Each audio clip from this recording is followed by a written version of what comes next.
In this video, we are going to be talking about adding and subtracting integers. And to help us understand, I'm going to start with a little story. So in a far-off land, there was once a team of amazing chefs who cooked up the most wonderful soups ever imagined. They prepared their mixtures over a huge cauldron, and their work was very delicate and complex. During the cooking process, they frequently had to change the temperature of the cauldron in order to bring out certain flavors and cook the soup to perfection. They adjusted the temperature of the soups by adding special hot cubes or cold cubes to the cauldron, or by removing some of the hot or cold cubes that were already in the cauldron. The cold cubes were similar to ice cubes, except they didn't melt, and the hot cubes were similar to charcoal briquettes, except they didn't lose their heat. If the number of hot cubes in the cauldron was the same as the number of cold cubes, the temperature of the cauldron was 0 degrees on their temperature scale. For each hot cube that was put into the cauldron, the temperature went up 1 degree, and for each hot cube removed, the temperature went down 1 degree. Similarly, each cold cube put in lowered the temperature by 1 degree, and each cold cube removed raised it 1 degree. The chefs used positive and negative numbers to keep track of the changes they were making to the temperature. So for example, suppose 4 hot cubes and 10 cold cubes were dumped into the cauldron. Then the temperature would be lowered by 6 degrees altogether, since 4 of the 10 cold cubes would balance out the 4 hot cubes, leaving 6 cold cubes to lower the temperature 6 degrees. And they would write positive 4 plus negative 10 equals negative 6. Now let's take a second to look at that. I'm going to use blue for the cold cubes and red for the hot cubes. So if they had 10 cold cubes,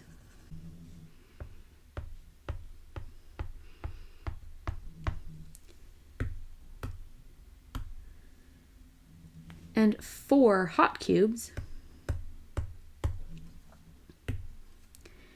then these here would represent 0 degrees, because remember, if you have the same hot and cold cubes together, they're going to cancel each other out. And so that together is 0 degrees, which leaves us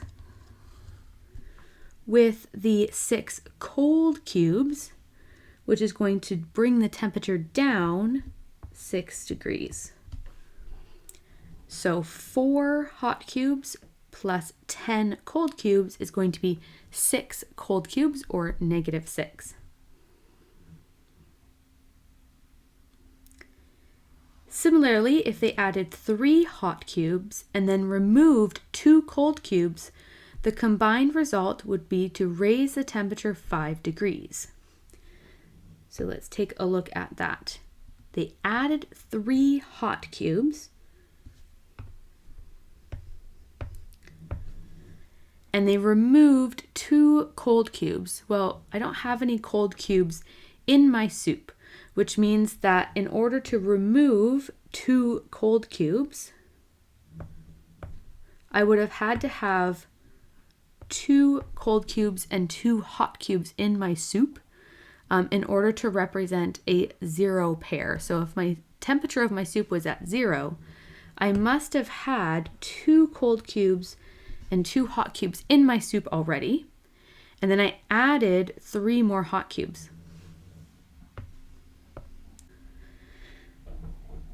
So now if I remove the 2 cold cubes, I'm left with 5 hot cubes all together.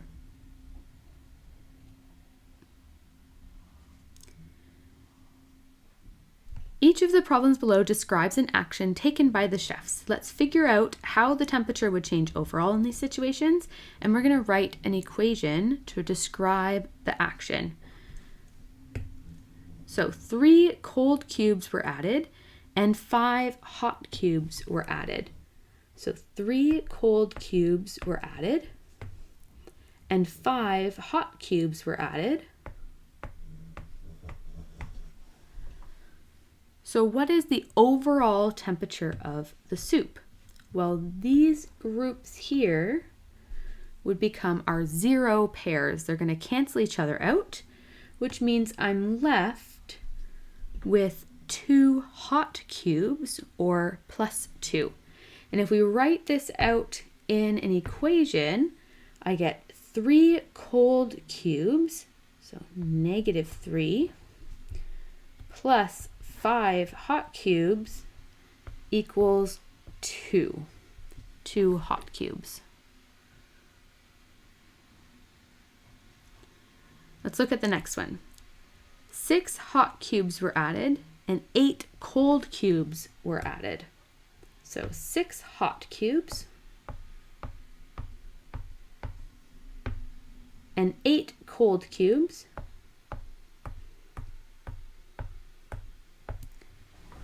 And we need to write out an equation including what the final temperature of the soup is. So I'm going to pause here. If you want to pause the video, try it out, and then start it up again when you're ready.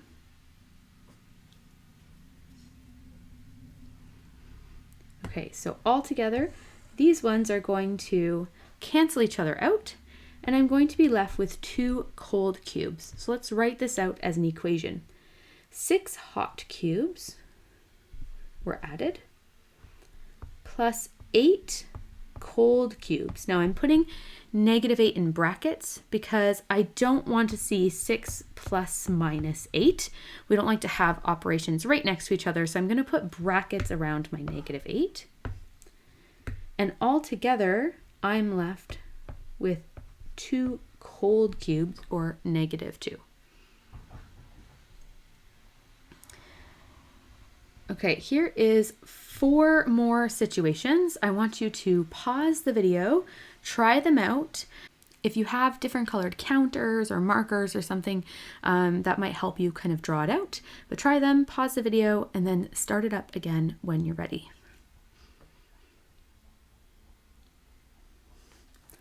Okay, let's look at C. 9 cold cubes were added and 2 more cold cubes were added. So 9 cold cubes and then 2 more cold cubes. And we want to write this as an equation. So I have 9 cold cubes plus 2 more cold cubes. So altogether I have 11 cold cubes, or -11. Okay. Next one, 10 cold cubes were added. And then 6 cold cubes were removed. So I'm going to just put a line through them so you can see them. Which means I'm left with 4 cold cubes. So I have 10 cold cubes and then 6 cold cubes were removed. So removed is going to be my minus sign in there. And I'm left with 4 cold cubes, or -4. Okay, 5 hot cubes were added. And then 4 cold cubes were removed. Now here's the situation where we had before, where it wants me to remove cold cubes, but so far in my soup, I don't have any cold cubes to remove. So in order to have cold cubes to remove, that means I must have had an equal amount of cold and hot cubes already in the soup. So let's add 4 0 pairs. And by 0 pairs, I mean 1 hot and 1 cold. So there's my 0 pairs. So I still haven't changed the temperature of the soup, but now I have cold cubes that can be removed.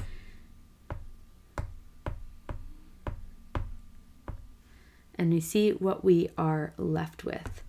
So I have 5 hot cubes, and then 4 cold cubes were removed, which left me with 9 hot cubes altogether.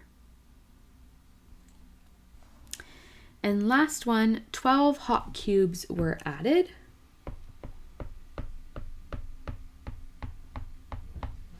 And 7 cold cubes were removed. Again, we don't have cold cubes to remove, so we're going to add in 7 0 pairs. So 1, 2, 3, 4, 5, 6, 7. And now I can remove the cold cubes. And I'm left with 19 hot cubes. So 12 hot cubes, take away 7 cold cubes is 19 hot cubes. Now, if the chef's scenario here and the hot cube and cold cube is not doing it for you, and you're like, that's just really confusing to me, I'm not sure I like that scenario, you can look at this as a number line as well. So I'm just going to look at a few of these situations using a number line to see if that strategy helps you out a little bit more.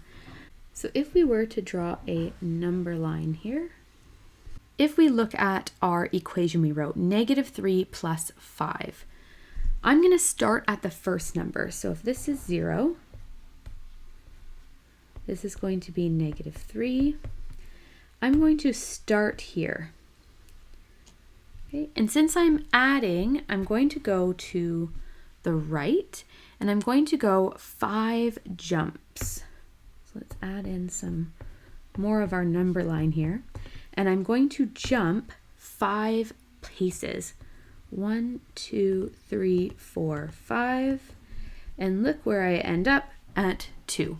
So you can also do it this number line way as well, where you start at the first number, you go left or right depending on whether you are adding or subtracting, and then follow with the second number. So what does this look like when I'm adding a negative? So if I have this number line here,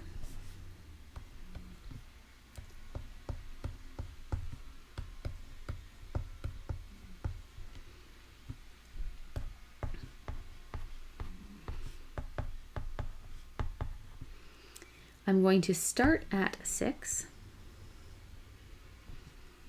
and I'm adding, but I'm adding a negative, which means it's going to get colder if we kind of combine the number line with our temperature scenario. I'm adding a negative, so I'm going to need to go this way instead, 8 paces. So I go 1, 2, 3, 4, 5, 6, 7, 8, and I end up with -2.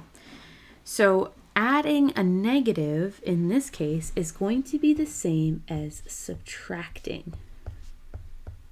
Right? Adding a negative is the same as subtracting a positive. Okay? So having that same mentality here, this can become -9 minus 2. And if we look at it on a number line, I'm going to put the 0 up here this time.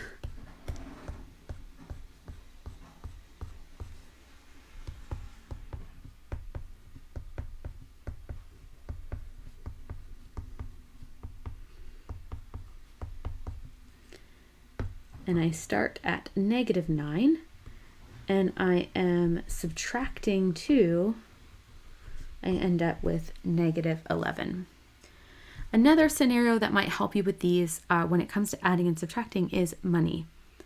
So in this scenario here, if I owed $9 and then I owe another $2, altogether I owe $11. And so there's lots of different scenarios you can use to help you with these adding and subtracting integers. You can use the chef's soup, you can use a number line, or you can use money. Okay. If we look at this one here in terms of money, I could say you owe $10, and now I'm removing $6 of your debt. So now you only owe $4. Again, so there's lots of different scenarios. It's up to you to find the one that works best for you in order to solve the next few problems. So here we have a bunch of different problems we're going to work through, and you can use whichever of the scenarios that make most sense to you. But I will put these up. If you want to try A to F, pause the video, try them out, and then start up again when you're ready.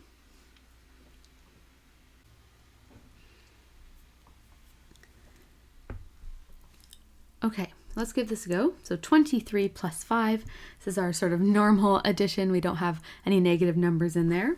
And so we end up with 28. In B, we have 3 plus negative 7. So again, here we have that plus negative. That is going to be the same as 3 minus 7, which is going to equal negative 4. If we look at this on a number line,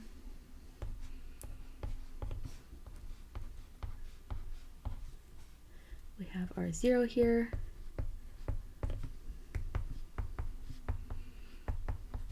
And I start at 3. I'm going backwards, I'm subtracting, so I'm going this way. I'm going to go 7 spots. 1, 2, 3, 4, 5, 6, 7, and I end up at negative 4. Okay. Negative 4 plus negative 10. Again, this is going to be the same as negative 4 minus 10, which gets us to negative 14. Again, we can look at this on a number line. You can think of it as the cold cubes. If I add 4 cold cubes and add another 10 cold cubes, I have 14 cold cubes altogether. Or you can think of it as I owe $4, I owe another $10, so I owe $14 altogether. Negative 9 plus 3 is going to be negative 6.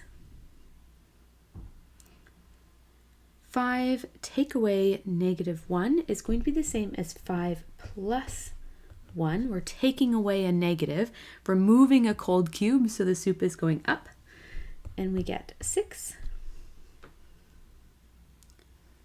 And 13 take away 5 is going to be 8.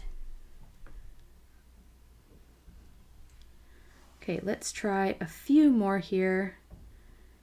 I have G to L there. Pause the video, try them out, and start it up again when you're ready. Okay, negative 8 take away negative 5. This is going to be the same as negative 8 plus 5, which is negative 3. You owe $8. You pay back 5 of it. You owe 3 still. Negative 11 minus 5 is going to be negative 16. Negative 4 plus negative 8 is going to be negative 12 altogether. Negative 6 plus 4 is going to be negative 2. Negative 9 minus 5 is going to be negative 14.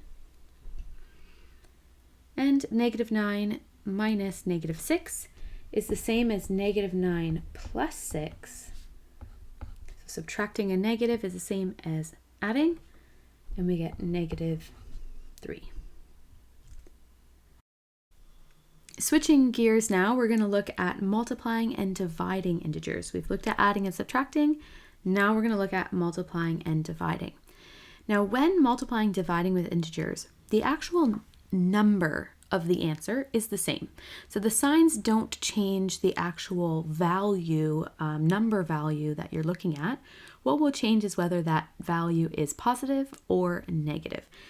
And that depends on the signs of the numbers that you're multiplying or dividing. Now I have another little story that can help you remember what the answer will be. So if I draw a little chart here,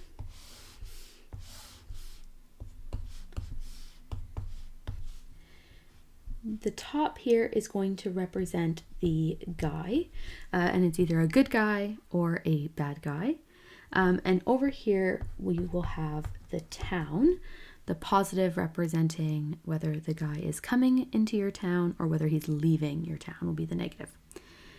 So if a good guy comes to your town, that is a good thing.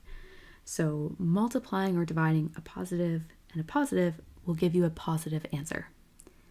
If a bad guy comes to your town, that's a bad thing. So multiplying a negative and positive together will give you a negative answer. If a good guy leaves town, that's also a bad thing. And if a bad guy leaves town, that is a good thing. So multiplying or dividing two negative numbers will end up with a positive. And so you might notice also a pattern here that if the signs are the same, so you're multiplying two positives or two negatives, then the answer is positive. And if you are multiplying or dividing two numbers that have different signs, your answer is going to be negative. So if they are the same, it's positive, different is negative. Or you can remember the good guy, bad guy coming and leaving town scenario. But remember, the actual numerical value part doesn't change. So let's look at some examples here. If I have 6 times negative 4, well, if we ignore the signs and we just do 6 times 4, our answer is 24. And now if I pay attention to the signs, that will tell me whether the answer is positive 24 or negative 24. So I have a positive number times a negative number. The signs are different, so it's negative. So my answer is going to be negative 24. So what I want you to do is try the rest of these questions, pause the video, try them out, and then start up the video again when you are ready.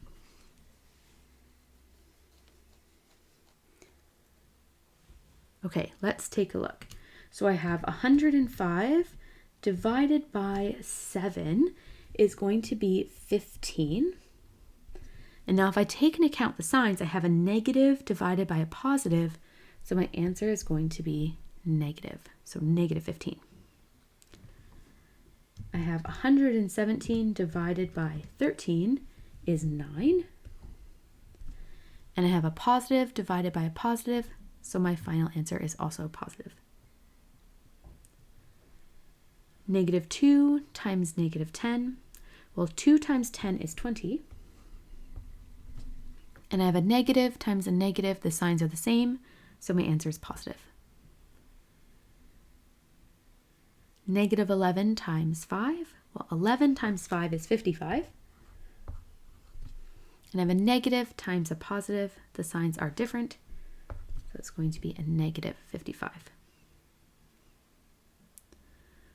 108 divided by 9 is 12. And I have a positive divided by a negative, so my answer is negative 12. 154 divided by 14 is 11. And I have a negative divided by a negative, so my final answer is positive because the signs are the same.